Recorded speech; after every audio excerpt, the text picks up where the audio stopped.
वाराणसी बाट माप मरम्मतकर्ता welfare association के वाराणसी मंडल के लाइसेंसी प्रतिनिधियों द्वारा मंगलवार को अपने हाथों में काला फीता बांधकर बाट माप विभाग की दमनकारी नीतियों का विरोध प्रदर्शन सहायक नियंत्रक वाराणसी के पायपुर स्थित कार्यालय पर किया गया। विरोध प्रदर्शन में प्रमुख रूप से ठाकुर प्रसाद मिश्रा, पंकज सिंह, बैजनाथ यादव, विजय केशरी, चंद्रशेखर सिंह, रिंकू दुबे, शैलेंद्र सिंह, दिनेश चंद्र मिश्रा, संतोष सिंह सहित बड़ी संख्या में संगठन के सदस्यगण उपस्थित थे। वाराणसी से विशाल चौरसिया की रिपोर्ट। तो ये अंगड़ाई है, आगे और लड़ाई है। अभी तो ये अंगड़ाई है, आगे और लड़ाई है। सरकार लाइसेंसी एकता जिंदाबाद, जिंदाबाद, जिंदाबाद। भारत माता की जय, भारत माता की जय, भारत माता की जय। हमारी मांगे पूरी हो, पूरी हो, पूरी हो। लाइसेंसी एकता जिंदाबाद, जिंदाबाद, जिंदाबाद। अभी तो ये अंगड़ाई है, आगे और लड़ाई है। एकता जिंदाबाद, जिंदाबाद, जिंदाबाद। ये सुनील उपाध्याय मेरा नाम है। बाट माप मरम्मतकर्ता वेलफेयर एसोसिएशन का प्रदेश अध्यक्ष। आज आप लोग किस चीज़ को लेकर यहाँ पे कार्यालय पे सहायक नियंत्रक कार्यालय पर धरना प्रदर्शन कर रहे हैं, क्या है मामला? हम लोगों से हमारे कार्य को ही छीनने का प्रयास कर रहा है बाट माप विभाग। इसी संबंध में हम लोगों ने दिनांक 10/8 को ही पत्रक दिया है एक अधिवेशन सम्मेलन के माध्यम से, और 1 तारीख से हम लोग हड़ताल पे हैं। उसी क्रम में हम लोग आज प्रदर्शन किए हैं। आप लोग पहले भी कई बार धरना प्रदर्शन किए, क्या मामला, क्यों सुनवाई नहीं हो रही, आपको क्या लगता है? जी, हम लोगों को ये एक दूषित तरीके से हटाने का प्रयास कर रहे हैं। हमारे जगह पे ये अटेंड व्यक्तियों से काम करा लेंगे। इनका कहना है कि साइबर वाले काम कर लेंगे। हमारा विभाग जो हमारा काम है ये प्रतिबंधित व्यापार में रहा है। ये बाट माप से लाइसेंस लेकर के काम होता रहा है। इसे ये उन्मुक्त व्यापार में ले जा रहे हैं कि कोई भी व्यक्ति किसी कांटे की मरम्मत कर दे, कोई भी व्यक्ति किसी कांटे का आवेदन कर दे, कोई व्यापारी ले आओ अपना डायरेक्ट करा ले। यानी वो उसी व्यापारी का कांटा है, उसी व्यापारी का कांटा है और वही उसकी घोषणा करेगा कि मैंने, वही उसका परीक्षण कर लेगा कि वो ये उसको मान लेंगे। नहीं, जो नए लोगों से काम कराएंगे तो उनको प्रशिक्षण देना होगा, नियुक्ति करना होगा। किस आधार पे ये इस तरीके की बातें आ रही हैं? ये पूरे एक्ट पे हावी हो रहे हैं, ये पूरे कानून व्यवस्था पे हावी हो रहे हैं। इनके पास पावर है, ये उन आदेशों को निरस्त कर देंगे। हमारे 70-70 साल के, 60-60 साल के लोग हैं जिनको कि अभी बड़ी वाली मोबाइल, स्क्रीन टच मोबाइल भी नहीं चला पाते हैं, उनसे ये उम्मीद रख रहे हैं कि ऑनलाइन वर्क करेंगे। अनुभवी हैं वो कांटे की मरम्मत जानते हैं, कांटे को बनाना जानते हैं, लेकिन मोबाइल नहीं चलाना जानते हैं, उनके पास कंप्यूटर नहीं है, तो उन्हें ये बाहर कर रहे हैं। विभाग की मंशा आपको क्या लग रही है? हमें मंशा अच्छी नहीं लग रही है सर। तो इसके लिए आगे आप लोग क्या? अब हम लोग लगभग 17,000 की संख्या में बेरोजगार हो रहे हैं, तो हम लोग कर क्या सकते हैं? अब हम लोग चिल्लाएंगे तो ज़रूर। आप कह रहे थे कुछ कार्ड का मामला कि जिसमें किलो और लीटर का, क्या है ये? जी सर, देखें, ये डिपार्टमेंट सीधे उपभोक्ता संरक्षण का है। बहुत बढ़िया प्रश्न आपने किया है सर। ये उपभोक्ताओं के हित के लिए विभाग है, और जितने भी कानून बने हैं उपभोक्ताओं के हित से संबंधित बने हैं। अब जिसको आप किलो लीटर की जो हम बात कर रहे हैं, ये ड्यूल मोड की कैटेगरी में आता है। इसमें उस कार्ड में ये निहित भी हो सकता है। मैं ये नहीं कह रहा हूँ सारे कार्डों में है। इस सब तरह धांधली बढ़ेगी? जी एकदम बढ़ेगी। इसको इन्होंने उन्मुक्त कर दिया है, तो इसका हानि किसको मिलेगा? उपभोक्ता को जाएगी।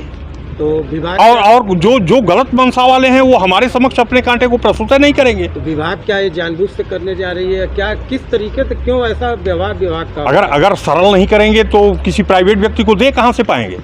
किसी को देना है तो जैसे ये अपनी दुकान सजा रहे हैं, इन्हें कुछ ऐसे तरीके से अपने कार्य को प्रस्तुत करना है कि लेने वाले को ये समझ में आवे कि कोई कठिनाई है ये नहीं है। कांटे के, किसी भी कांटे के मैक्सिमम कैपेसिटी को टेस्ट करना है, उसका परीक्षण करना है। मैक्सिमम कैपेसिटी के परीक्षण का मतलब कि अगर वो 100 किलो का कांटा है तो 100 किलो के बाट से ही ना परीक्षण किया जाएगा कि ये 100 किलो बता रहा है कि नहीं बता रहा है। अगर ये उसे लागू रखते हैं तो प्राइवेट कंपनी वाला भाग खड़ा होगा, वो कहेगा कि भैया इतना टेढ़ा काम है, हम कैसे लेंगे? तो ये किसी को देना है तो ये सरल करके देने की व्यवस्था कर रहे हैं। ये असर सीधे उपभोक्ता पे जाएगा और हम लोगों पे आएगा। आप मामला ये बनता है कि कुछ आपके पदाधिकारी कह रहे थे कि एक प्रतिनिधि मंडल बना के मुख्यमंत्री से मिल के अपनी समस्याओं को रखने की। जी जी तो क्या करेंगे इसके लिए? जी जी हम लोग यह मान करके चल रहे हैं सर, ये आंदोलन हम लोगों का लंबा चलेगा और हम लोग इसे लंबा चलाएंगे। हम लोग तब तक चलाएंगे जब तक कि हमारी मांगें मान न ली जाएं, और हमारी मांगें जिस पटल पे जा कर के मान ली जाएंगी या सॉल्व होंगी या हमारे साथ न्याय होगा, हम वहाँ तक अपनी बात क्रमवार ले जाएंगे। तो इसका मतलब है आप लोग उपभोक्ता की लड़ाई स्वयं लड़ रहे हैं? नहीं, अपने साथ-साथ? हाँ, अपने साथ साथ हम उपभोक्ताओं की लड़ाई लड़ेंगे। व्यापारी सर, ये व्यापारियों के भी हित में नहीं है। ये जो ट्रेडर आईडी बनवा रहे हैं, आप समझिए एक सब्जी का दुकानदार है, अभी आज यहाँ ठेला लगा करके सब्जी लगा रहा है, कल यहाँ से हटा दिया गया। अब वो कहीं इनके पास ट्रेडर आईडी हो जाएगी, वो नहीं रहेगा इस दुनिया में, तभी ये उसे नोटिस बेच करके उससे पैसा वसूलेंगे। आप लोग यहाँ काफ़ी देर से बैठे हैं, बरसात भी हो रही है, ज्ञापन लेने जी सर, हमारी कोई आया? जी नहीं, अभी तक डिपार्टमेंट से कोई नहीं आया है हमारी मांग लेने के लिए। हम लोग बैठे हैं, बरसात भी होने लगी, भीग भी रहे हैं, लेकिन ये भीगना हम बर्दाश्त कर रहे हैं इसलिए कि हम आजीवन अपने पेट की भीग को बचाने के लिए। तो ये आंदोलन केवल यहीं हो रहा है कि नहीं, ये पूरे प्रदेश के हर जिलों में हो रहा है सर। अपनी अपनी संख्या है, जैसे हमारे एक सेंटर पे एक ज़िले में हमारी संख्या 20, 25, 50 होती है, तो 10, 15, 20 लोग जागरूक होते हैं, आते हैं। 2, 4 लोग, 5 लोग, 10 लोग हर सेंटरों पे जा रहे हैं, अपना विरोध प्रदर्शित कर रहे हैं। ये कल से ही कार्यक्रम शुरू हो रहा है। शासन से या नियंत्रक महोदय से कोई निवेदन आपका है तो चलेगा? जी आपके चैनल के माध्यम से हम ये निवेदन करते हैं कि हमारी 3 मांगें हैं जो मैंने अपनी मांग पत्र में आपको दिया है। अगर वो हमारी मांगें मान लें तो हम लोगों की शुभकामनाएं, मतलब हम लोग सारी चीज़ों को मान लें। पूरे प्रदेश में विभाग द्वारा इंस्टीट्यूट के अंतर्गत जो प्लेटफॉर्म टाइप मशीनें आती हैं 50 kg या उससे ऊपर वाली, या फिर जो हमारे हाई एक्यूरेसी की मशीन है जैसे बुलियन व्यापारी प्रयोग करते हैं, उनके लिए ऑनलाइन सत्यापन का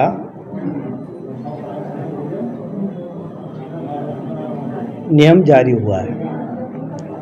व्यापारियों के हित को देखते हुए इस व्यवस्था में पारदर्शिता लाने के लिए हर विभाग में, क्योंकि व्यापारियों की संख्या भी बढ़ रही है, बाट माप की संख्या भी बढ़ रही है, तो ऑनलाइन प्रक्रिया को अपनाया जा रहा है। इसमें केवल आवेदन है, अपने पोर्टल पर ऑनलाइन होगा, व्यापारी स्वयं आवेदन कर सकता है। व्यापारी विभाग में पंजीकृत मरम्मत करता है, उनके माध्यम से भी ऑनलाइन आवेदन करा सकता है। सर, क्या नए लोगों से, आईटी के लोगों से भी काम लिया जाएगा? इन लोगों का कहना है कि इस तरीके से जो है नए लोगों को बिना प्रशिक्षण दिए अगर कैसे काम हो सकता है, जबकि इन लोगों को सारी जानकारी है, तो आप इनसे कराने के बजाय उधर कराने की बातें आ रही, उसमें आप क्या करते हैं? ऑनलाइन सत्यापन के संबंध में पूरे प्रदेश में विभाग के प्रत्येक एलएमओ को, हमारे मरम्मतकर्ताओं को, अन्य व्यापारिक संगठन हैं, उन्हें भी जानकारी दी गई है।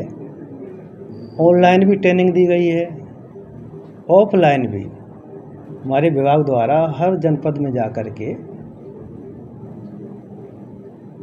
मरम्मतकर्तागण, विक्रेतागण आपको बुलाया गया है, तो उन्हें ऑफलाइन समझाया गया है। इसके बाद भी कहीं कोई दिक्कत आती है तो विभाग तो हमेशा साथ है।